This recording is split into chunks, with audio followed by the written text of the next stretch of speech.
right, very important radio broadcast lined up for you on this live Sunday edition. We are here with a syndicated broadcast every Sunday from 4 to 6 p.m. Central Standard Time. And in studio with us for at least an hour and a half of the broadcast today will be New York Times best-selling author multiple times, many times, including his latest book, Jim Marrs. His latest book is The Rise of the Fourth Reich, the secret societies that threaten to take over America. And people get it backwards, that we didn't get Nazism from the Nazis in Germany. The international bankers, the robber barons, funded out of England and the United States, funded the fascist in Italy and Germany. And that's part of mainline history. Really, 90% of what you're going to be hearing today is on the record. It's just been forgotten history, or history people never learned to begin with. And then the other 10% is amazing original research of Jim Marrs. And this has been put out by one of the biggest publishers out there. It's only been out a few months, and it's already on the New York Times bestseller list. Jim Marrs is a good friend of mine. He also wrote the New York Times bestseller Crossfire, and that was made into the movie JFK by Oliver Stone. And, of course, he helped write the screenplay and was the main consultant on that incredible film, JFK. And other films, as well as a frequent guest on Discovery Channel, History Channel, International Media, BBC, Japanese, Russian TV, you name it. And he is a fellow Texan from up by Fort Worth, and he's a gumshoe news reporter. Back when the Kennedy assassination took place, he was reporting on it in depth. He even went and drank and hung out at Jack Ruby's bar. Famous picture of him up on the bar there dancing with some of the girls. So Jim Marrs, quite a character, wearing a fedora and got the gray beard, the whole 9 yards. Looks like something, out of a Mickey Spillane novel. So he is here with us for the hour and a half of the show, or 3/4 of the transmission at least. Now, before we get to him, I know the international financial order, at least collapsing on the surface, is new news to most people. But for 6 years, I have been talking about it every single show, Monday through Friday. And for the last 2 years, doing this Sunday edition, abbreviated 2-hour edition into a 4-hour weekdays, we've been covering it every day, at least 5-10 minutes, and some days the entire show. And it's not because I am a fortune teller or have a crystal ball, or because I have a good astrologer. It's because we read the IMF and World Bank plans. This is a big world, and people say nothing that the elite, do would be secret. There's too many people. Folks would find out. Well, they do find out. It is public. It's just that the mainstream media is telling you about Jessica Simpson and her Dallas Cowboy quarterback boyfriend, or what's happening with Anna Nicole Smith's baby, or O.J. Simpson in the Las Vegas robbery trial. And they keep people distracted and diverted with that, to where 2/3 of the news is covering that. The other third is fake bin Laden videos uploaded by known CIA fronts. So that's why we're informed, and that's why we really know what's happening and what's transpiring, what's going on in the world, and are years and years ahead of everybody else. And I also get experts on the air. I mean, since 2002, when the IMF and World Bank documents came out, I've been interviewing people like Joseph Stiglitz, two-time Nobel Prize winner, once for economics and peace, breaking down what the international bankers were going to do, and the former head of the Treasury, Dr. Paul Craig Roberts, and the head of the New York Business School. I mean, I've interviewed hundreds of people of that caliber, and they were all saying the same thing, that basically by design the economy is going to be imploded. And then they laid out how it was going to happen. And then I hear other talk show hosts in the newspaper, everybody trying to play catch up, and you're buying into the propaganda again that, we're bailing the banks out and then everything will be okay. No. What you've done is had cancer on the end of your finger, and then you've just decided not to cut it off. You've decided to let it metastasize into your lungs and your bones and your brain. Because the big scam isn't the trillions of dollars the private banks have stolen from the Treasury and the Pentagon and all the garbage, cancerous paper they wrote that was based on fraud, the AAA-rated securities that were junk. That's not the issue. The couple $100 billion in bad mortgages, that's nothing. It is the fact that you're now buying into the, quote, bailout, which then contractually binds the U.S. Treasury and the people that back that up, the taxpayers, into not trillions, not tens of trillions, not hundreds of trillions, but thousands of trillions. We're up in the quadrillions. Now, that's not Alex Jones. That's top economists. That's even the Dallas Morning News. A few years ago admitted that the real debts, the real obligations of the United States were $54 trillion. That was about 2003, and that was only a shadow of it. Now, let me explain something. When you get into thousands of trillions, that's hundreds of times all the real wealth in the world. So let me explain what's happened. These private banking families, they're about monopolies. They're not about free market or you doing well. And if they think they can get away with fully bankrupting the economy, claiming they're bailing it out to accelerate all this other debt and pay all this fiat currency and liquidity into their banking system, they will then buy up the rest of the real assets, then bankrupt the whole thing, and leave the American people and the people of the world holding the financial bag. So we knew this 6 years ago when the IMF and World Bank documents came out, how they were planning to do it here. We also, and BBC even reported on this. We knew it then again 3 years ago. We went to Canada, myself and Aaron Dykes and others, to cover Bilderberg. I got detained, interrogated there.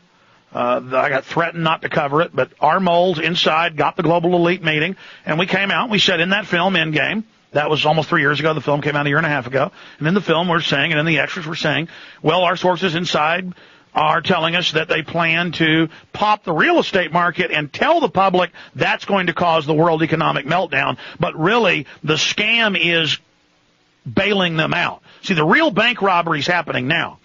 It's like an obsessive compulsive gambler. You know, he's $100 down at the craps table, so he goes in 1,000. Then he goes in 10,000. Then he goes out and gets a mortgage on his house and comes back, and he's about to go in $1 million. See, we've gone in 10,000 on the craps tables or on the roulette wheel, and we've, the house is winning. It's a rigged game. Now they're going to get us individually in for $1 million. That's the analogy for these quadrillions, thousands of trillions that we're talking about here. And look, it's not in our hands now. They have activated NORTHCOM. They are moving in combat regular Army brigades in the Army Times reports to engage the American people. It says it. It's not Alex Jones saying it now. And they say it real friendly and nice, like it's no big deal. They say, we hope we don't have to shoot Americans in there. Actually, it's a quote. We hope we don't have to shoot you. You see how that works. See, the military and the police are there to guard. They of course, don't know this. They just follow orders. They're compartmentalized. They're there to guard the bank robbers in the final takedown where they run up America's credit card. See, they trick you into, there's a problem. We're some financial experts that caused all this. Let us have, just sign your power of attorney over to me, and I'll fix it all for you. And what they're doing is, you think the small debts we had were big. Now we're going to go into the American people being tied into the Ponzi scheme for the quadrillions. The other big scam is that any of this was an accident. The quadrillions of debt were created where they took securities and leveraged them out over and over and over again with derivatives to infinity to get the mining stock, the shipping companies, the raw land, the media companies, the defense companies to buy off the governments. Now, these big banks they just blew out, the 4 big ones that fell this week, and Fannie Mae and Freddie Mac 2 weeks ago, those were just the window dressing fronts. Like in Goodfellas, they're just burning the restaurant down now. And then we're going to supposedly pay the insurance on it when they're torturing the restaurant. We'll be right back. Stay with us. It's Alex Jones. Okay, so here's the basics. Then we're going to Jim Mars, who's been writing about this engineered financial collapse for more than a decade. I mean, it's in all the federal documents. You have a private Federal Reserve that pays off Congress in 1913 to let them take over basically the banking system and government issuance of currency and credit. And they get an income tax so the private banks can directly tax us through their collection agency, the IRS. I mean, this is all official. But you can't even get the yuppie public to understand the Federal Reserve is private, because they believe whatever lies they're taught from birth. They set up the national security state in 1947 to take over the government incrementally, to take over the states, to set up their police state control grid, to really set up fascism. And then now they have got us pumped up to the point where they're ready to completely implode the economy. But before they do that, they've got to run up the debt even higher in our name. So when you hear, oh, it's a $700 billion or $1 trillion bailout, they said the savings and loan bailout in 1985 was going to be $5 billion. Turned out to be over $1 trillion. Those are official numbers. Over $1 trillion conservatively. Now, they've already put in over $700 billion the last year and a half. Remember when all those other big brokerage houses, Bear Stearns and others for hundreds of billion? Remember when that was the end? There wasn't going to be any more. It's a conspiracy theory. I haven't heard that term to say that anything was happening.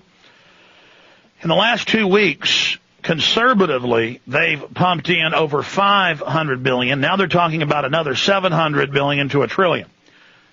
Now, if in the 80s it was $5 billion they claimed, it was really $1 trillion, then what is that going to be? I mean, we're just talking about hundreds of times. But this is not a bailout. Remember, those corporations took the money out the back door. When a fiat currency is being inflated at first, it still has value. And they bought up real assets. Now they're leaving us with the assets as they're being devalued at the end. They have the real assets. They're leaving us now with the currency and the debt. And then suckering us in saying, well, your government bailed us out. Here's the news. Exclusive. Foreign banks may get help from Politico. And then they quote ABC News this week's telling George Stephanopoulos that coverage of foreign banks is a distinction without a difference to the American people. Then it goes on to quote Paulson saying they will bail out any financial institution invested with these companies. These companies were already international. Why do you think Halliburton and Dick Cheney privately, and Dick Cheney, dumped all his stock years ago and his dollars years ago? Why do you think most of the Fortune 500 have left the country entirely? They've all moved offshore to the Middle East. They've all moved to Europe. That's because, I happen to know some people here in Austin, one prominent lawyer who happens to represent some billionaires, names you'd recognize, and I've bumped into some of these people separately, and they've all bought offshore islands. They all moved out years ago. I've said on air, they've said that the United States financially will not exist. Now that's what they believe. Maybe this isn't going to happen. But the bottom line is we're being taken for everything right now. Everything is being pulled out from underneath us. The rug is being pulled out right now. We have to say no to this bailout because it's not a bailout. You're told, oh, it's a bailout. You've got to invest more. You've got to stay in the Ponzi scheme. And you don't have a choice. Here's a quote out of the Los Angeles Times today. Bailout plan is sent to Capitol. Lawmakers are asked to give Treasury chief the authority to buy $700 billion in bad debt. President Bush acknowledges the immensity of the plan, which would bypass many of the government's traditional checks and balances. Well, last weekend, some in Congress, Republicans and Democrats, said we need to have a debate about this. And Paulson said, you're not involved. The private Federal Reserve has contracts with the Treasury, and you're not involved in the decision-making process. Sit down and shut up. Then this week, McCain comes out, and don't think as I'm bashing McCain, I'm for Obama. They're total puppets. Shift your paradigm. Came out and blamed the Congress, saying they've said they have no power and can do nothing. He said, how dare you? You did this. And Congress did as far as they let the military-industrial complex take over. Folks, when the AP reported the day before 9/11 that $1 trillion was missing from the Pentagon, and we're going to talk to Jim coming up. Jim, I know it was 1.9 trillion, but it's now more than 4 trillion. So the numbers are. Jim's jumping in over here as a news guy, former writer for his own newspapers, but also wrote for decades for the Fort Worth Star-Telegram, old crime reporter. We're gonna get to you, Jim. Okay, it was 2.3. The AP article I have says 1.9. I know in your book you have some of those as well. Regardless, trillions stolen. And then now you, quote, get to bail out the foreign bankers. Now, understand, also this week you heard, they banned shorting stock. No, they only banned it on 700 plus financial stocks, brokerage houses, and banks, and declared open season on all real corporations like Ford and GM and General Motors. Ford, General Motors, General Electric. And so now they're raiding that. They are raiding everything right now. The real economy, they are looting everything. This is happening right now, ladies and gentlemen, and you need to know who to blame. You're not going to probably be able to stop them doing this, but at least know that when they tell you you owe 85% tax rate, and they tell you there's no pension funds, and they're announcing, well, they changed the rules 3 years ago to take your pension funds, and they said it's legal. Why'd they change the rules? So they can do it. Well, the government can say it's legal to barbecue infants on the White House lawn. That doesn't really mean it's legal or lawful. So that's the type of financial news I have here in front of me. Exclusive: foreign banks may get help, and then you read it, they're going to bail out, quote, the foreign banks. That means let them come in and suck us dry.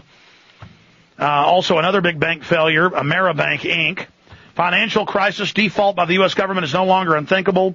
Dodd came out and said we're probably going to collapse Senator Dodd. Paulson voices confidence in U.S. fundamentals. Europeans on left and right ridicule U.S. money meltdown. That's the type of news we have, and at the end of the show, I'm going to get a little bit more into that. But before we break, I want to come back and get into the history of the rise of the Fourth Reich to understand what we're dealing with. But this is the same thing that brought Hitler to power. It's the same thing that has been engineered before. And give us a lead-in, Jim, before we come back and get into this. Okay, well, it sounds like this is from today's headlines, but let's look at some of what would be considered the Fortune 500 corporations here in the United States. Standard Oil of New Jersey, which of course now is Exxon, several others, J.P. Morgan, Brown Brothers Harriman, GAF, IBM, IT&T, Ford, General Motors, U.S. Steel. Okay, now, these were the companies who created and funded Hitler and the German Nazis before, during, and after World War II. So everybody knows that the thing's falling apart, and the problem is they've got us all distracted and conflicted, pointing our fingers. So the liberals blame the conservatives blame the liberals, Republicans blame Democrats, vice versa. Let's learn, and let's all band together as free Americans and reconstitute our free democratic republic, and let's point the finger where it belongs, at these global fascists, these national socialists, because these were the same people, the same families, the same bloodlines that created communism in Russia. Well, I mean, let's explain this, and they have textbooks. This is a formula, and when we come back, let's get into the formula.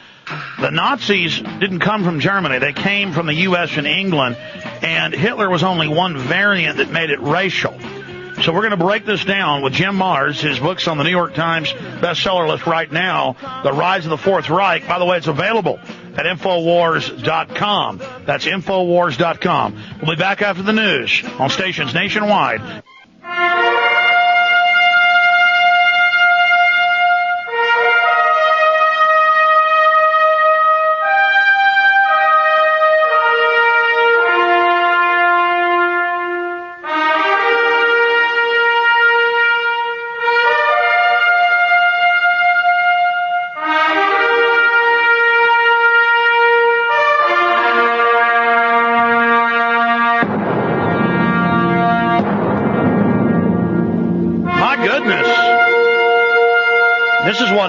When you get your film crew in line. You see, we're shooting a documentary with Jim about Black Ops government, about continuity of government, killing Kennedy, how this shadow government has taken over the society. And I guess none of the guys wanted to tell me I was 30 seconds getting late back on air with me and Jim in here talking about the New World Order and guzzling coffee. So you guys speak up next time we're supposed to be on air. I guess everybody gets trained that I'm always in here on time, so it's kind of unusual when I don't make it in where I'm supposed to be. Okay, let's start over. Ladies and gentlemen, on this radio show and on the weekday radio show, you're going to find out from the true experts what is happening with the economy. And that isn't my opinion. As John Wayne said, no brag, just fact. If you go and you look at the evidence of the radio show and the book I wrote back in 2002, 9/11 Descent into Tyranny, The last chapter laid out how in the next 8 years, and we're now 6 years into that, how they would artificially implode the debt, restrict the credit, and then, quote, have a bailout that basically bankrupted the people of the world to the IMF and World Bank and to the private families that own the private Federal Reserve and the IMF and World Bank. So this is the big scam. The banks can't trick you to take out a loan on a farm you can't pay, because what they really want is that land. The banks can't trick you to sign away your birthright and your children's future. But they can go buy off your government, militarize your police and military generationally while they get the wealth of the control they have in the earlier sets of the Ponzi scheme, and then come in and bring total tyranny in. And this is what they have done. So this is not a bailout you're seeing. This is a mass raping of the economy. This is done by design, and they are moving in army brigades so that when you really find out what's happened and when you riot because they've taken your pension fund and destroyed your future, they can use microwave guns and machine guns to gun you down the street. Now, the good news is most of the military and police I talk to are now aware of this because of people like Jim Mars and myself and others who've been out there warning people, and so they're not going to go along with it. I wish this wasn't the truth, but it's really happening. Now, it's been said many different ways by many different historians and people of note, philosophers, that those that do not know history are doomed to repeat it. And if one wants to understand the present and the future, they need to have a grasp of history, because humans tend to act the same. There's nothing new under the sun. The same scams get developed, the same ideas, the same mindsets. And if you study the Nazis and you study fascism in Italy and Germany, and if you learn who the players were in the United States, England, and Germany who funded the fascist and the communist, and when you read books by Carroll Quigley, the top Georgetown professor, Bill Clinton's mentor, he explains in a 900-page book how the big banks funded the fascist and the communist. They create a dialectic. They control the left, right, and then you think you have a choice, but it's a controlled choice. But they're going with the fascist model right now. They brought down the communist model in 91. That got them, some control. And now, and domesticated the population. Now they're going with the fascist model. Now, don't think of it as a guy with a mustache. I have a picture here I drew on the front of Newsweek, what Bush got right, and I drew a little mustache on him. And, we can joke about that all day, but he is just a puppet. But his grandfather was the head U.S. Nazi in the United States, and that was even in the New York Times. It was in the New York Times 50-something years ago. And so Jim Mars, best-selling author, again, as I mentioned earlier, he wrote the book that was turned into the film JFK, helped write the screenplay, and was the main consultant on that film. His new book, The Rise of the Fourth Reich, is a New York Times bestseller, available everywhere, and as well at Infowars.com, along with a film I made 4 years ago about the same subject, but he's got into 100 times more detail, and it is shocking. And so when the Nazis were brought to the U.S., when Germany fell, they were coming back home. They were coming from where they sprung. And that's why they were put in charge of not just NASA, but every other major agency. And so now you'll understand what's really happening. For the rest of the show, Jim, you've got the floor. I'll be throwing a few questions out, but start at the beginning for us. Well, actually, you could probably go back into the 1800s and to the Rothschild mode of banking, where they pitted the European nations against each other for profit and control. But let's just go to the Russian Revolution of 1917. When that happened, Woodrow Wilson, who was president of the United States at the time, wrote that the bulk of financial aid to Russia at that time did not go to the democratic Kerensky government. It went to the Bolsheviks, who became the communists. So we created the communists, or Wall Street bankers and Bank of England bankers, created the communists in 1917. Lenin was not even in Russia. He was in Switzerland. He was aided in passing through wartime Germany with German intelligence and a German banker, including Max Warburg.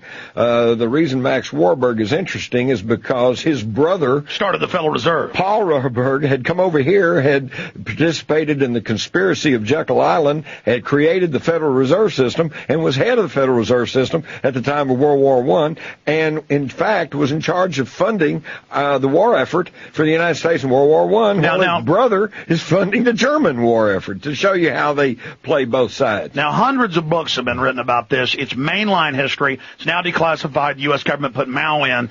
But a lot of leftists are going, what do you mean the bankers funded the communists? Explain that to them.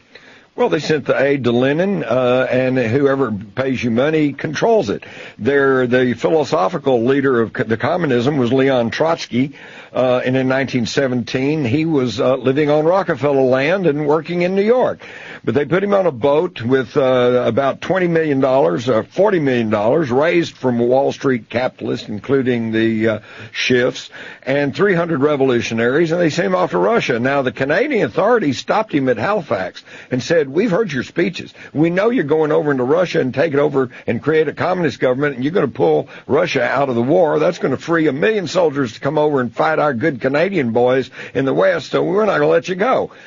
But he got loose. How? Because Winston Churchill, who was our Admiralty, Lord of the Admiralty at the time, said, no, you need to let him go. And Woodrow Wilson, through his mentor, Colonel House, gave him an American passport. And so Trotsky was released, sent to Russia, and along with Lenin, created communism in Russia. Now, Alex, I think the game plan was they were going to create a socialist East, and they were going to pit it against a capitalist West for what we came to know as the Cold War. And they were going to pit these two blocs against each other. But what happened is that the communists created the Internationale, and they said, workers of the world unite. And they said they created very powerful communist parties in Italy, France, Germany, Britain, the United States. So these capitalists were going, wait a minute, we don't want this. If it becomes one world socialism, then we can't play off one nation against another or one bloc against another. So they decided they had to stop the spread of communism. And so to achieve that, they reached into Germany, the one country in the middle of Europe that was in a position to stop not only the theological but the military spread of communism. And they found a German army intelligence agent who they funded and helped create the National Socialist German Workers' Party. And, of course, that was Adolf Hitler. And you got to remember that the Nazi is an acronym for National Socialist. And National Socialists are really no different than Communist Socialists, the only difference being that you could confine them within one national boundary. You could keep it within Germany. You could keep it within Italy. That way, these bankers could continue to play off one country off against another. And so that was led up to World War II. All right, we got a break. We're going to come back and get into this. And for those that don't know, that's mainline history. That the Nazi Party was founded and run by German intelligence, funded by British intelligence and Lord Milner's group. So the whole thing was run out of Britain. We're going to get to that later, that Britain right up into the war was running Germany. We'll be right back.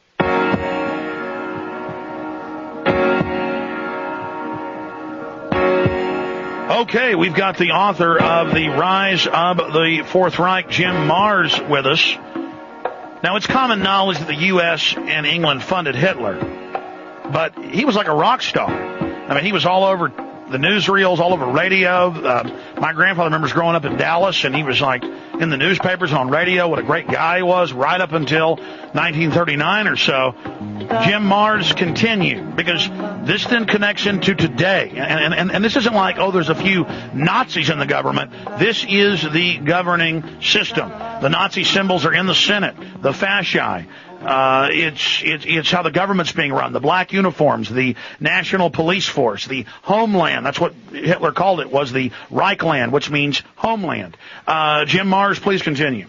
Well, let me just preface by quickly pointing out to everyone that's listening that when we say fascists and Nazis are taking over in the United States, we're not talking about goose-stepping Germans. No, the Germans lost the war. We're talking about the National Socialist that funded the Nazis, put them in power, kept them in power, and then brought them over here after the war.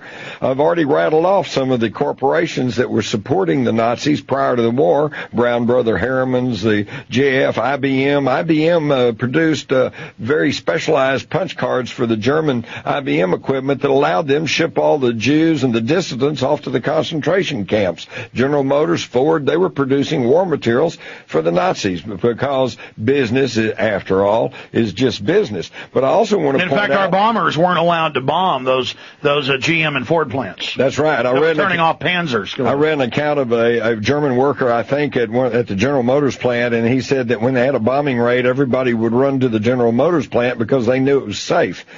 In 1936, Time magazine referred to Schroeder, Rockefeller and Company as investment bankers as the economic booster of the Rome-Berlin axis. And their attorneys were two fellows from the New York law firm Sullivan and Cromwell, John Foster Dulles and Allen Dulles. Allen Dulles' mentor was John J. McCloy, chairman of City National Bank, which is now Citicorp, and John J. McCloy sat with Hitler in his box at the 1936 Berlin Olympics. And those guys go on to be the CIA director and then they're tied into the assassination of Kennedy. Right. After the war... Lay it out. Take your time. After the war, John J. McCloy gets to be the High Commissioner of Germany, and he pardons about 100,000 Nazis and sends them over to the United States. His protege, Allen Dulles, was the longest-serving CIA director, and through the CIA and through Operation Paperclip, which went under the radar of Presidents Eisenhower and Truman, they were never made fully aware of what they were really doing. They altered and whitewashed the backgrounds of thousands of these Nazis, changing it from ardent Nazi to not an ardent Nazi, and rolled them into the CIA. And then on top of that, we had the Gehlen organization, which was General Reinhard Gehlen, a Nazi, who was providing us all of our early intelligence data on the Soviet Union. So no wonder we had a Cold War. We were getting all our information about Russia from an anti-communist underground filtered through a Nazi organization. And that's when you mentioned earlier in the program, 1947, that's when they began to create a national security state here within the United States. And it started with the rocket scientists, the mind control experts, the CIA, but then it rolled into the defense industries, and then into the universities, which were packed with some of these same people. Psychiatry was a big center. They brought all the German psychiatrists over here. But for every Nazi, they had others who, in many cases, the Nazis were actually proteges of. See, it's important to add that the Nazis, in many respects, were the proteges of a eugenics elite already in England and the U.S. That's exactly right. The first major eugenics study, and eugenics being the study of heredity, the study of racial purity, who's your daddy. Well, Hitler wrote in Mein Kampf that he was a student of experts in the U.S. Exactly. That's where he got it all. And in fact, the first major eugenics foundation in the United States was set up by Mrs. E.F. Harriman, and it was her husband, Edward Harriman, who was the protector and mentor of Prescott Bush. Prescott Bush was a director of Union Banking Corporation and was a focal point for handling the money from steel magnate Fritz Thyssen to Adolf Hitler. Thyssen has publicly taken credit for funding Hitler to a large extent, and Prescott Bush was handling the money. He wrote the book, I Paid Hitler. Exactly. Now, in late 1942, Prescott Bush was even prosecuted by the federal government of the United States under the Trading with the Enemies Act for being nothing but a Nazi financial frontman. And of course now we've had two of his son, George Herbert Walker Bush, his former president of the United States, and his grandson is now president of the United States. In fact, if you think about it, we've got the president of the United States whose grandfather was prosecuted as a Nazi frontman. We've got the governor of the most populous state in the country, Arnold Schwarzenegger, whose father was a Nazi Gauleiter, a party official. We got Karl Rove, who's widely known as Bush's brain, whose grandfather built concentration camps for the Nazis, and we have a Pope who, as a young man in Poland, was a member of the Hitler Youth. It makes you wonder who really won the war. Well, they had the giant rail cars full of diamonds, everything. That was brought into Texas, because my grandfather worked for oil companies. He saw it. He said there were more Germans in Midland than there were Texans. And just unbelievable stories. But continue. I mean, let's break this down for people.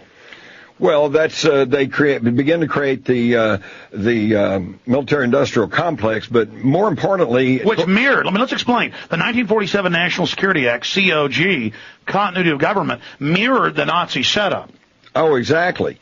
And all of this fit right into Action Adlerflucht, or Operation Eagle Flight, which was created by Morton Bormann, who was Hitler's secretary, who survived the war, escaped to South America, was actually seen in the United States a few times, and towards the end of August 1945, when it became obvious that the D-Day landings were going to be successful and they wouldn't be able to throw us off the continent, he met with Hermann Schmitz, head of the IG Farben Chemical Combine, which is the grandfather of all the major pharmaceutical companies today, and Dr. Abs, who was head of the German Central Bank, and they instituted Operation Eagle Flight.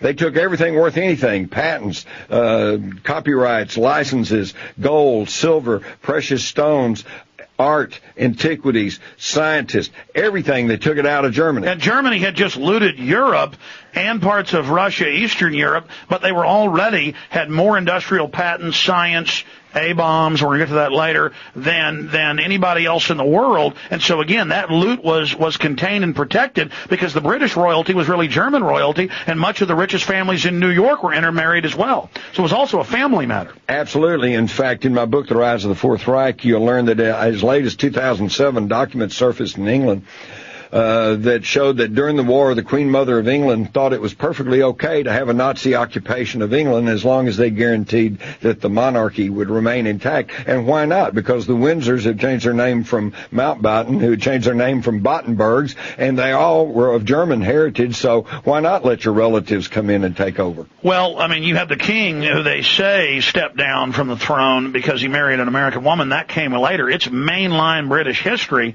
that he had to step down from being king because he had publicly backed Hitler. Exactly.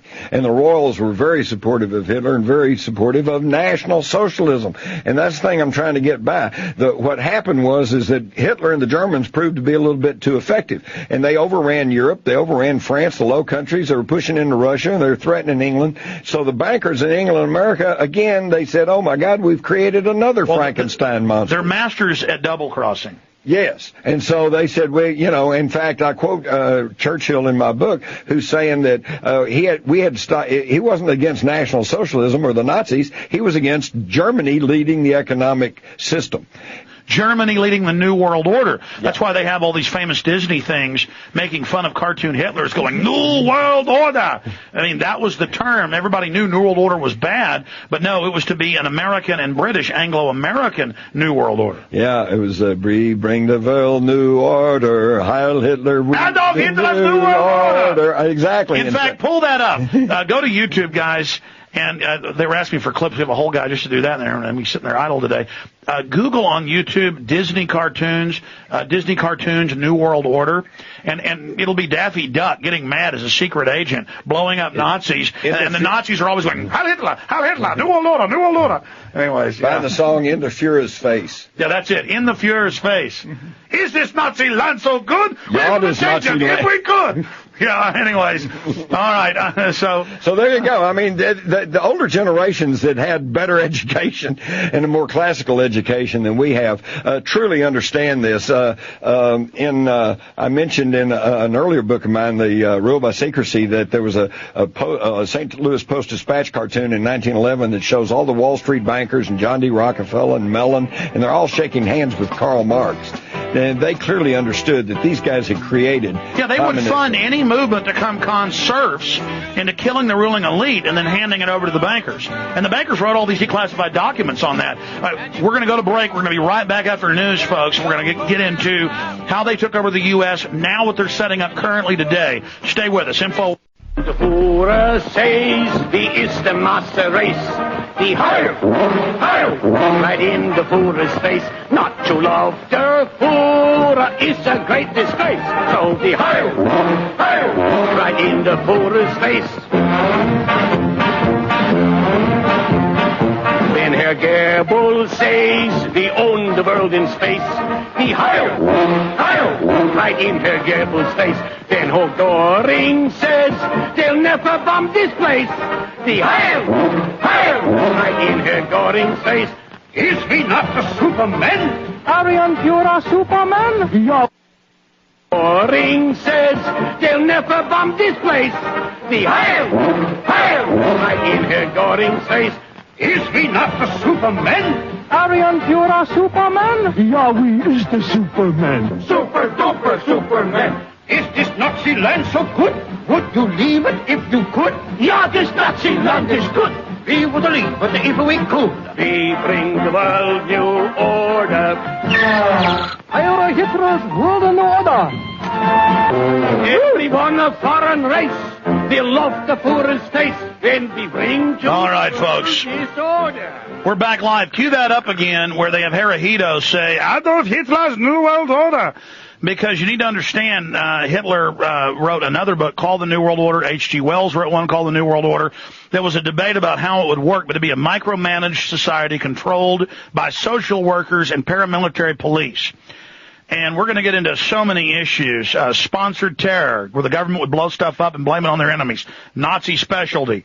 National police force, Nazi specialty. Bankrupting companies and the government, Nazi specialty. On and on and on and on. This is what we're dealing with. And the people that were top Nazis in the U.S.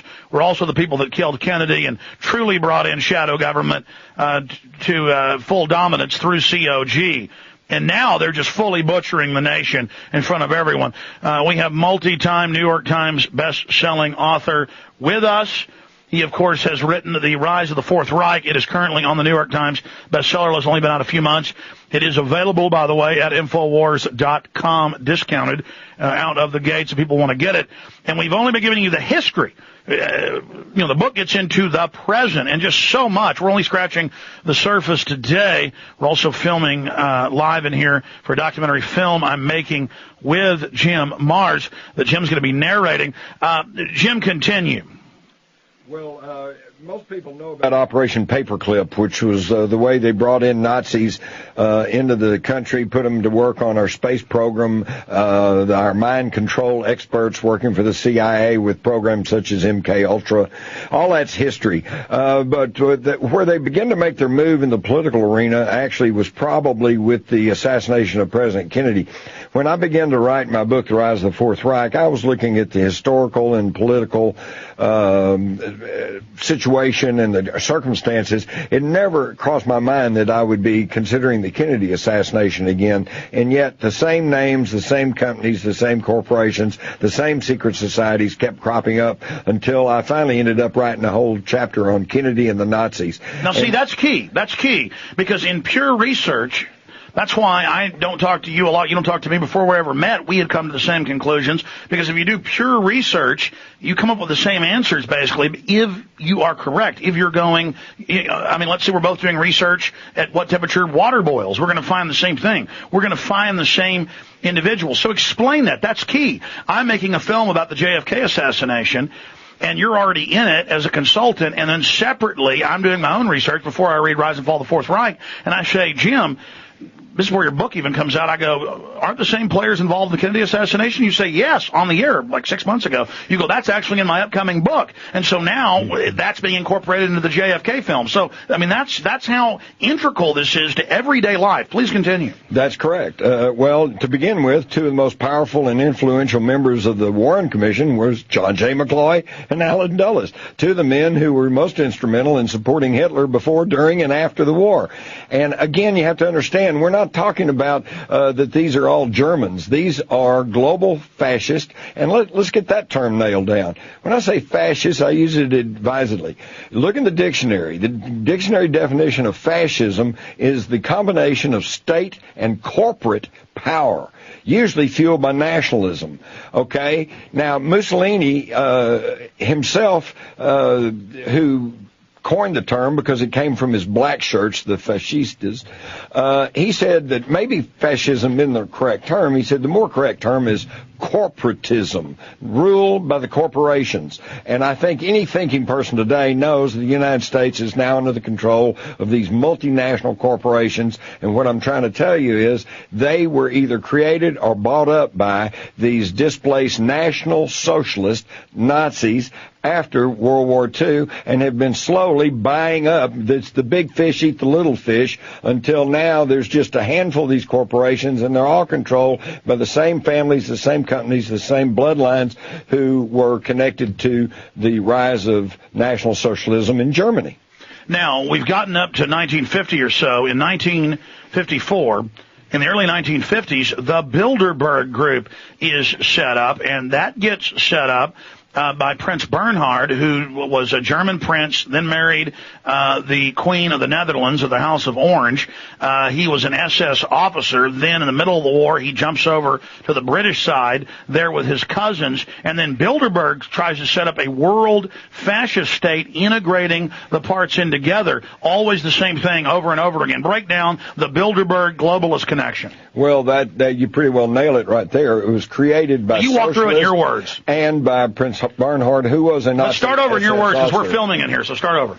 Well, when Prince Bernhard of the Netherlands, who had been a Nazi SS officer, jumped ship and came over to Britain, that was probably, you could probably mark that as about the time that the New World Order turned against Hitler. It was not that they were against the Nazis. It was not that they were against National Socialism. Heck, they created them. But they didn't want Germany leading the financial world order. Well, his first cousin was Prince Philip, who was already married to the Queen. So exactly. And of course, the Windsors, who, by the way, are blood relations to the Bushes and to Al Gore and to John Kerry. What do you think the odds are? And to Barack Obama. And Barack Obama. It's amazing. The same bloodlines.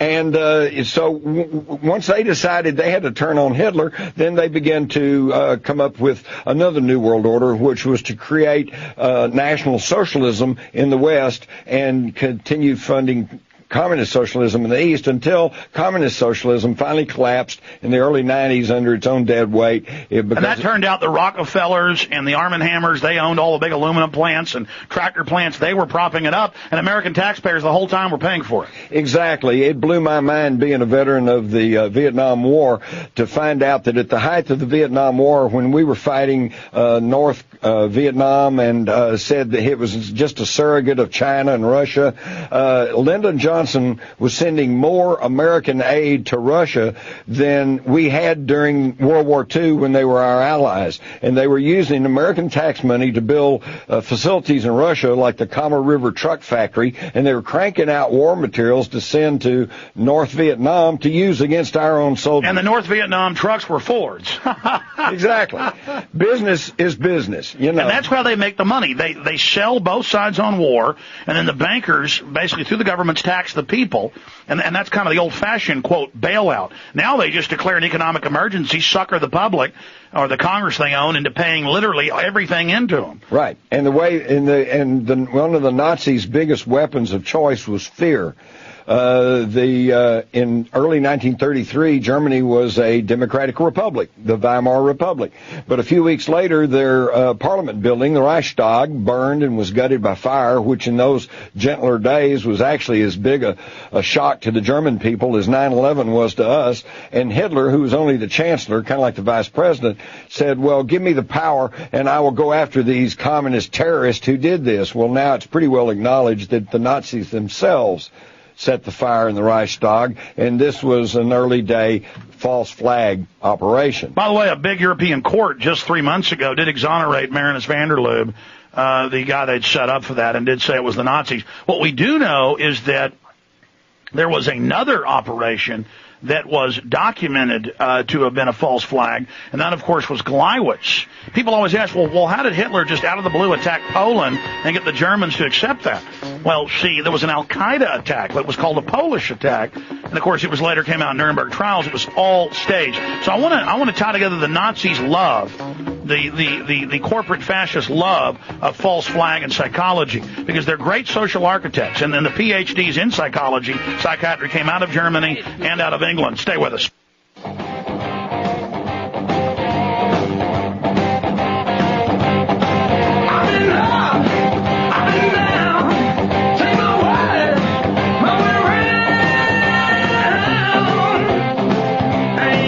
Okay, let's get right back in the interview with New York Times bestselling author Jim Marrs. The new book already on the New York Times bestseller list, The Rise of the Fourth Reich, the secret societies that threaten to take over America. Jim Marrs, and I am selling the book at Infowars.com on our online video and bookstore.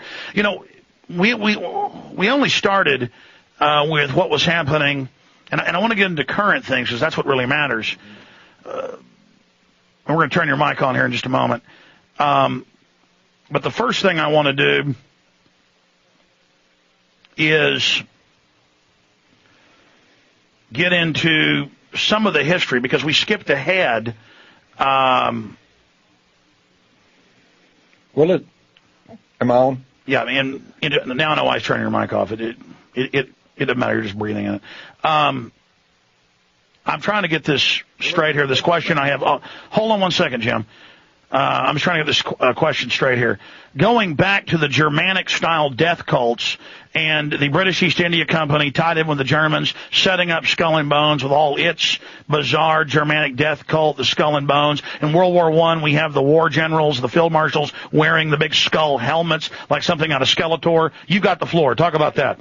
Well, of course, both all the Bushes, Prescott Bush, George Herbert Walker Bush, and George W. Bush were all members of Skull and Bones, which is just the unofficial name of this secret society up on the Yale campus.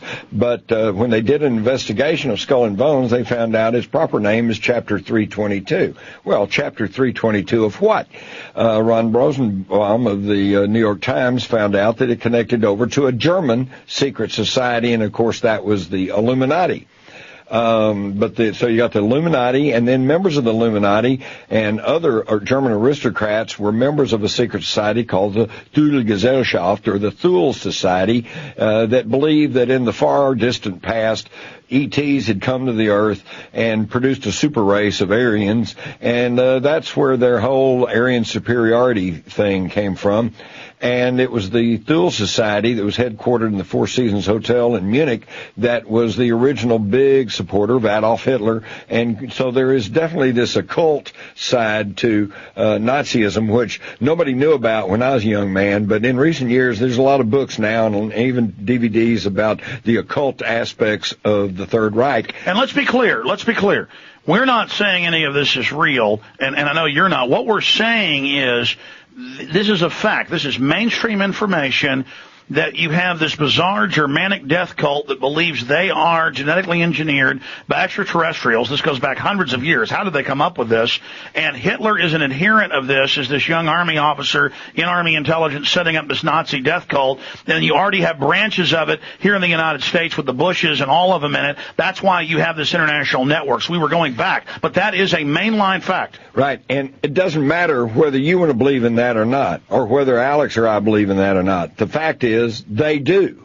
And that's why they practice these rites. That's why you have Bohemian Grove with the worship of the owl and the phony, if it is phony, sacrifices. And what I found out, and I also detail this in my book, The Rise of the Fourth Reich, throughout the Apollo program and on some of our major space missions, the date and time for those launches were set not on any scientific criteria, but on the alignment of the constitution, of constellations. In other words, by astrological alignment. Well, I mean, they admitted that about the Olympics this year on 888 at 888 with 888 drums. And, of course, who designed the modern Olympics? First big one was 1936 in Munich. Hitler drew the rings. Hitler drew the torch. He designed all of the rituals around the different Germanic death cult societies. So that's all this weird UFO cult having this ritual. Now, again. And then the 1980, was it 88 or 86 Olympics where they had the 888 and they had fake aliens landing. So again, this is a crazy UFO cult. That's another whole topic, but they're conditioning us to that. But the point again is, it doesn't matter whether you want to believe in that. The point is, somebody who has the power to set dates, times, symbols for the International Olympics, for the U.S. and Russian space programs, they do believe in it, and that again points to the groups, the secret society groups that truly believe in that, which are the National Socialists, the Nazis. Now again, folks, this all sounds totally insane. We're not saying that that Aryans or people from Northern Europe are really these superhumans. What we're saying is they believe this. This is even on the History Channel with Hitler and the occult. I mean, this is mainline information. And the point is this system came over here and dominated. Now let's skip ahead. Let's get up to the 50s and 60s and the Kennedys and what happened there.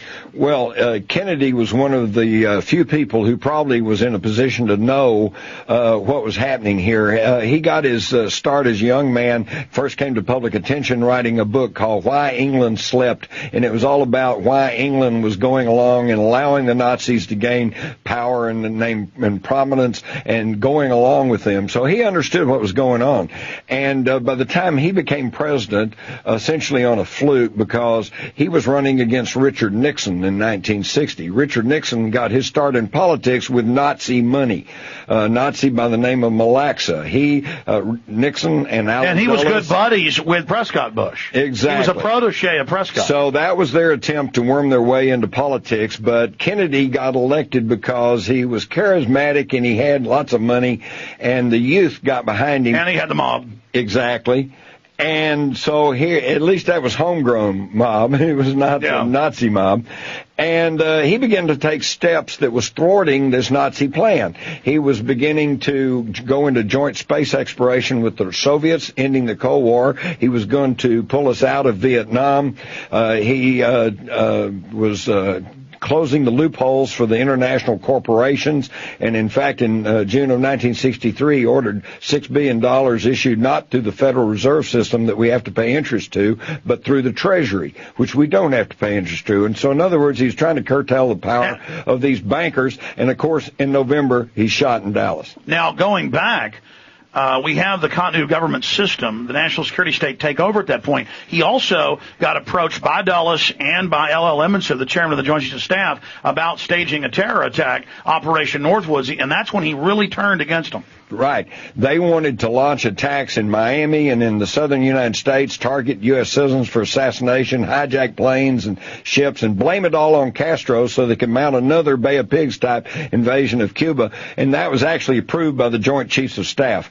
Kennedy said, we don't operate that way, and he turned them down. That was another straw that broke the camel's back. Well, now with Kennedy out of the way, Johnson, who could be bought, was in the seat, and he was run by his council of, quote, wise men, all of whom were members of the Council on Foreign Relations. So this is where they begin to consolidate their power. And, of course, the Warren Commission with John J. McCloy, Allen Dulles sitting on it, whitewashed the whole thing, blamed it all on that schnook Lee Harvey Oswald. And then in 1972, when Bush took over, they got back on track, okay? And as President Bush wiped out the leadership of the Republican National Committee. Stay there. We got a break. We're going to come back. We forgot to get into Gleiwitz, Hitler staging terror attacks, which is in the favorite thing they pass on. But let's come back to why they killed Kennedy, and looking forward, the CIA director, then made vice president in 1981, where it goes from there, and where we stand today. We'll be right back.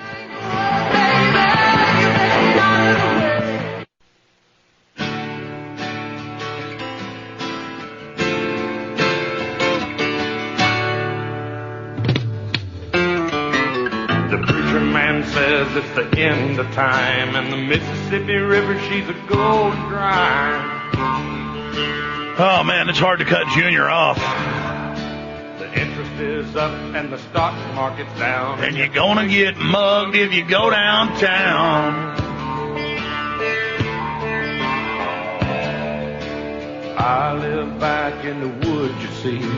A woman and the kids and the dogs and me. They don't want that. They want you domesticated in their control grids. I got a shotgun, a rifle, and a four-wheel drive, and a country boy can survive.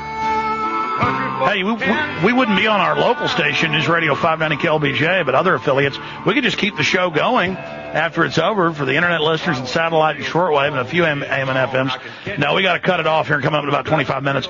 You know, I normally take phone calls, but we're not doing that today because we're in here filming for a documentary, Killing Two Birds with One Stone. And I want to get into Black Sun and Black Sunshine before we, that's the name of the film, by the way, is Black Sunshine, and that fits in well. You know, their most occult secrets symbol. But before we do that, but they get hopping mad hearing that on air. Before we do that, Jim Mars, let's continue, and we'll track back and go back to government-sponsored terror. But right now, let's kick off with Nixon appointing George Herbert Walker Bush. Well, in 1972, President Nixon appointed George Herbert Walker Bush chairman of the Republican National Committee and basically wiped out the Republican leadership, but told them keep Bush. Okay, and Senators Nixon and Bush, as we've already pointed out, are both connected back to the same globalist fascists who created communism and the Nazis. They are National Socialists. And under Bush, both as chairman of the Republican National Committee and later as vice president under Reagan, he enlarged the GOP's ethnic committees and rolled all of these European fascists into the Republican Party. Now, here's what's important about that. Nixon's chief counsel, White House counsel, John Dean, had wrote a book recently called Broken Government. He said that it's been new on Capitol Hill since 1997 when the GOP gained control of the House. It's been new, the White House, since 2001 with the arrival of George Bush and Dick Cheney. But its roots first emerged during the Nixon presidency and began blossoming in the Reagan-Bush senior years. What was he talking about? Neoconservatism. Okay? But you have to understand that neoconservatism is simply National Socialism. And they follow Strauss, who was an admirer of the Nazis, then went to the Chicago Business School, and they admit that. They say Machiavellian, end justifies the means, killing innocent people's okay, staging terror attacks are okay. So again, it's a ruthless mindset. And then look at it, black uniforms, Homeland Security, which means Reich security. That's what they called it in Germany, was Homeland Security or land security. I mean, this is just unbelievable. And then it's admitted, G. Gordon Liddy admits a lot of this, came out in a bunch of TV programs, came out in the hearings with them all in the basement watching Nazi propaganda. Tell folks about that. Right. Well, that's where it all began, and then it began to blossom in the Reagan years. And although Reagan was probably a traditional conservative, if you'll think back during the campaign of 1980... They forced him to take Bush. Exactly. Say it. Go ahead. He had pledged that he would never allow George Herbert Walker Bush to be in his government or his administration. And yet, by mechanizations and coercion, they forced him into accepting Bush, and then less than 2 months after he took office, he was shot. And if it hadn't been for the fact that he barely survived, Bush would have been president. But he did, and Reagan went on, and I think Reagan understood that he was not in control, because in 1985 there was a big hubbub about him going to Germany and laying wreaths in Bitburg Cemetery, where Nazi Waffen-SS officers were buried, and Jewish groups and veterans organizations raised hell about that, but he did it anyway. Why would a politician do something that was so opposed by so many people? It was because his Nazi masters told him he was going to do that. And then we come on forward until today. We now have the spectacle of the 2008 election, and you can vote for John McCain and you're going to get right-wing socialism, or you can vote for Barack Obama and you're going to get left-wing socialism. But the National Socialists are there because socialism is what it's all about. And now let's explain. The big bankers want to train us and domesticate us with social engineering to pay our money to them so they can steal it. Look how the bankers right now are getting the bailout. That's socialism for them. That's what's communism for them, not for us. Then they use our tax money to militarize the police. Talk about that. Talk about the Nazi fascist component that came out of England and out of also out of Germany, with the social engineering, with the PhDs that come out of Prussia, because that's the micromanagement, that's the control. Well, I think a lot of people, and most people understand about communism and bald-faced socialism. Where they've gotten really thrown off the track, again, is this infiltration of neoconservatism within the Republican Party particularly, and among the nation's conservatives. Most people who consider themselves conservatives, if you really talk to them, they are constitutional conservatives. They want less government, balanced budgets, border security, family values, less government, and yet they're confused today because they keep voting for these people like the Bushes who claim to be compassionate conservatives, and all they get are more and more socialistic programs plus foreign wars of adventure. Take John McCain. He's for open borders, for gun control. War for 100 years. He was part of the Keating Five, and then they claims he's anti-corruption with Wall Street. But let's continue here with, we didn't even get into all the Nazi symbolism and everything that's happening. We also have not touched on the drugging down of America by Nazi methodology. IG Farben back in the 1800s was actually marketing an antidepressant under the name heroin until they finally, enough people said, don't do that. In the aftermath of World War II, a U.S. chemist named Charles Elliott Perkins was sent to Germany to try to reconstruct the IG Farben combine there, and he came back and wrote that the German chemist had worked out a very ingenious and far-reaching plan of mass control that was submitted to and adopted by the German General Staff. And this plan was to control the population of any given area through mass medication of the drinking water supplies, namely using sodium fluoride. So they put sodium fluoride in the drinking water of the concentration camps to keep the inmates passive and non-resistant. And then in the 1950s, under COG and under national security, they put fluoride in our water and call you kooks if you didn't want it, but it's in mainline. One of them's a Pulitzer Prize-winning book, came out in the Nuremberg trials, that they were putting it in the water, and so were the Soviets. That's right. And today, 2/3 of the water supply in this country are now fluoridated. And think about this. One of the most overprescribed drugs today is Prozac, which is 94% fluoride. It's made out of fluoride. But to get Prozac, you have to go to a doctor, a licensed physician, and get a prescription. And yet, undocumented, unlicensed city workers are dumping fluoride into your water supply. And not just fluoride, sodium fluoride, which under law, the term fluoride, they're allowed to take all the toxic waste, lead, mercury, that's mixed in with it. Folks, you can't make this stuff up. That's true. And then they talk about the dumbing down of America. Well, it's not that we've gotten dumber, it's the fact that we have been drugged dumber. Absolutely. In fact, they've got studies in areas of Europe that have been fluoridating, England and the U.S. for over 50 years. They have maps, on average, a 20-point IQ reduction in areas where they've had fluoridation. That's correct. And one of the big issues today... talk about that in your own words. Go ahead. Well, along with that, one of the big issues that people are genuinely concerned about today is the increase in teen suicides and school shootings. We're all concerned about that. And yet, if you go back, the only thing the mass media, the corporate media, can talk about is gun control. Take guns away. Well, hey, a lot of people are listening here in Texas. If you're over 40 or 50, you remember at a time when we all had guns and nobody ever shot anybody. The problem is not the guns. The problem is the drugs, the Prozac, the Ritalin, the drugs that... In fact, the Prozac insert says it causes depression and violence. Exactly. In fact, if you go back, you'll find that virtually every school shooting involves someone who's either on these psychotropic drugs or were just coming off of them, which apparently is even worse. And yet the media will not talk about that. Why? Because in 2007, the pharmaceutical companies, corporations that can be tracked back to IG Farben and the Nazis spent $3.7 billion on direct-to-consumer advertising. Stay there. We got a break. The New Freedom Initiative, when we come back, what this Nazi state plans to do to everybody in the final segment straight ahead, and how to stop them. Ladies and gentlemen, it is not Alex Jones saying this as I look at Infowars.com. Mainstream media is quietly announcing U.S. Army to patrol streets to deal with the American people. They actually say, we hope we don't have to shoot you, in the Army Times and other publications. They're quietly announcing this is martial law. Bloomberg Financial headline, link at Infowars.com. Bush seeks dictatorial power in bailout. All by design. We got the IMF World Bank documents. We warned you. This is it, ladies and gentlemen. This isn't a joke. This isn't a game. This isn't a drill. This is toe-to-toe info war with the New World Order. They've got control of the federal government. They're going to claim you owe these trillions of dollars. They are going to rape you financially. And I've got Politico here reporting, ABC News today reported that foreign banks will, quote, be bailed out. That means just your whole future is being signed over to them. This is not a bailout. But it doesn't matter. A lot of you want to keep laughing about all this. You want to giggle and smirk.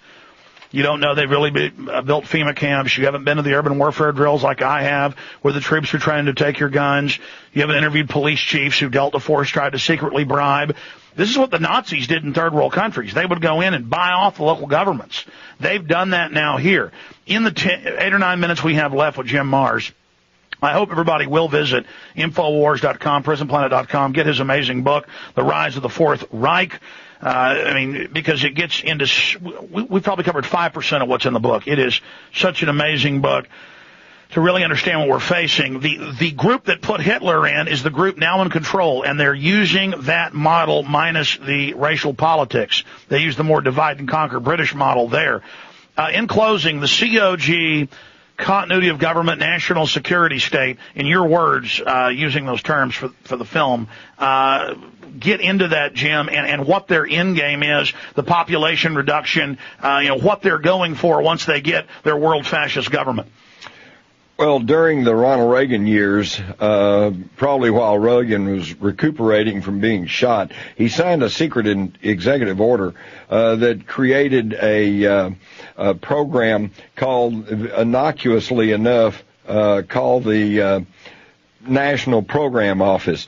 And Rumsfeld and Cheney had been chief of staff to Gerald Ford, and Rumsfeld had been his defense secretary, and they would slip away, and they created this continuity of government program, which basically was how to survive a collapse in the United States or a nuclear war. One of the awkward problems they faced was, what about Congress?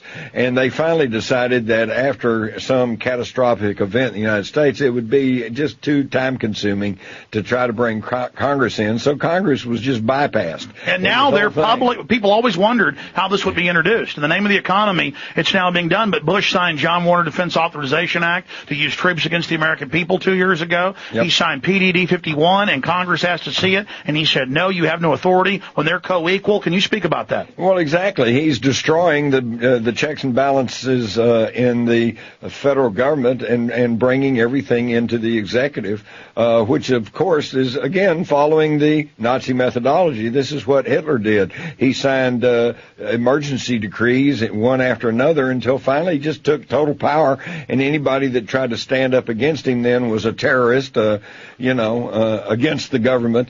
And that's important for people to understand. What the Nazis did when they killed dissidents, when they killed homosexuals, when they killed gypsies, when they killed trade unionists, when they killed the Jews, this was all under the color of law. And it was setting precedents, because once they really got going, it was about stealing the general public's land and money. And they're like, hey, I was with you. And they're like, no, you're not. We're here to predate on you. In the 30s, the National Socialists gained the support of the middle-class Germans and middle commercial Germans because they portrayed themselves as conservatives. And they got the bulk of the commercial people behind them. And then by the time these people figured out that these are not the people we want leading, it was too late. And I see the same thing happening today. Now, I want to go back because, the eugenics, the family planning, this was all set up by German PhDs out of areas in Germany. Then they linked up with the British eugenicists, and then that really flowered in the U.S. So all this social engineering, the human genome, the head of that just got in trouble calling black subhuman. He's, of course, a Nazi, basically. Break that down, what the master plan is, and speak about eugenics. Well, if you want to know what the overall master plan is, all you have to do is go back and read the work of a British Fabian socialist who wrote a book in 1947. This fellow's name was Eric Arthur Blair, but we know him better as George Orwell, and he wrote a book called 1984, and in there I think he laid out the game plan for these global fascist socialists, and that is to split the world into three economic blocks. He called it Oceania, Asiana, and East Asiana. Today in the real world, it's the European Union, the soon-to-be North American Union, and the future Asian Union. And, of course, he was British intelligence, so he would know that. And connected to the aristocrats. He knew what the game plan was. And so the idea is they'll have these three economic blocks. Everybody will be computer chipped. They'll be followed. They'll be surveilled. Everybody will be there will be no freedom except the freedom to go to work and pay your taxes. And one-child policy. Yeah. Through the water and food, they carry out soft kill operations. Can you speak to that? Yeah, exactly. This is what they're doing. This is what they're doing with the drugging down of America with fluoride and with aspartame and with other deadly. And it's all over 100-year-old public German plan. Exactly, which they laid out, and then what was written about in a very popular book in 1948 called 1984. And the Germans in World War I and World War II said, we'll break off the Southwest. They taught the Mexicans about Aslan, their mythical kingdom. They attacked the U.S. in World War I and World War II, and nobody even knows Mexico, on the behalf of Germany, attacked the U.S.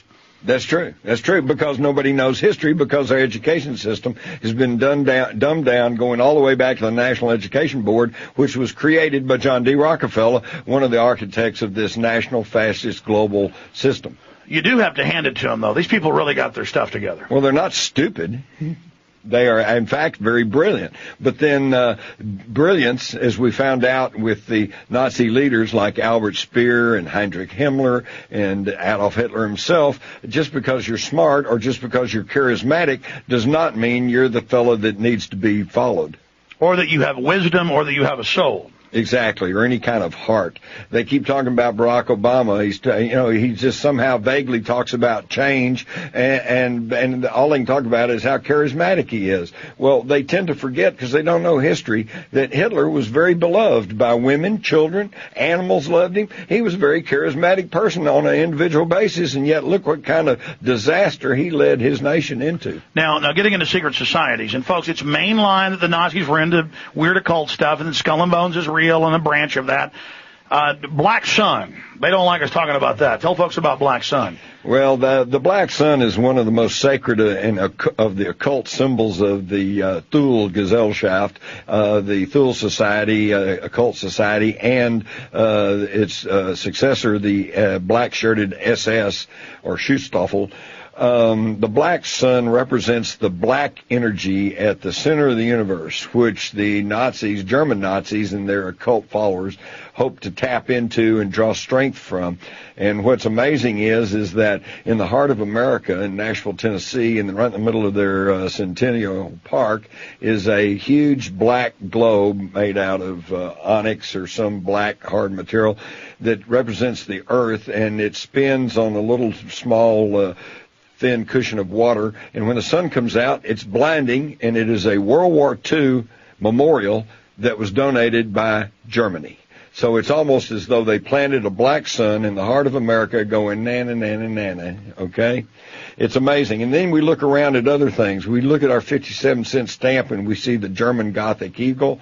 We look at our troops today who wear camouflage and flanged helmets called the Fritz that are German helmets from World War II. We see our police forces who no longer wear blue and carry the words to serve and protect. Now they wear black and shields and tasers, and if you're not in the get out of the free speech zone, they taser you and haul you away. Which is what Germany did. They said free speech only in these areas. What about also we see them after World War II in the Senate bringing the fascia in?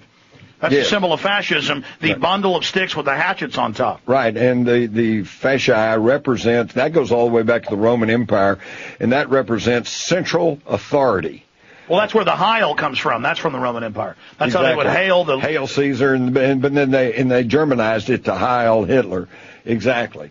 It's the same old thing. In fact, if you go back and think about it, Alex, throughout the history of the world, there's only been two true forms of government ever attempted. Briefly in ancient Greece and briefly in North America, they tried participatory democracy, but both of those finally fell away, and we went back to the one true form of government occupied that's taken over in the whole history of the world, and that's central authority. Jim Marrs, the new book, New York Times best-selling list. Get it in stores everywhere. The Rise of the Fourth Reich, available at Infowars.com. Quickly, give us your website. JimMarrs.com, JimMarrs.com. It's 2 R's. All right, Via con Dios, ladies and gentlemen. I'll be back tomorrow, and, of course, Sundays here with the Sunday program. God bless you all. All we've told you is the truth, nothing more. It's up to you to do something. Hi, this is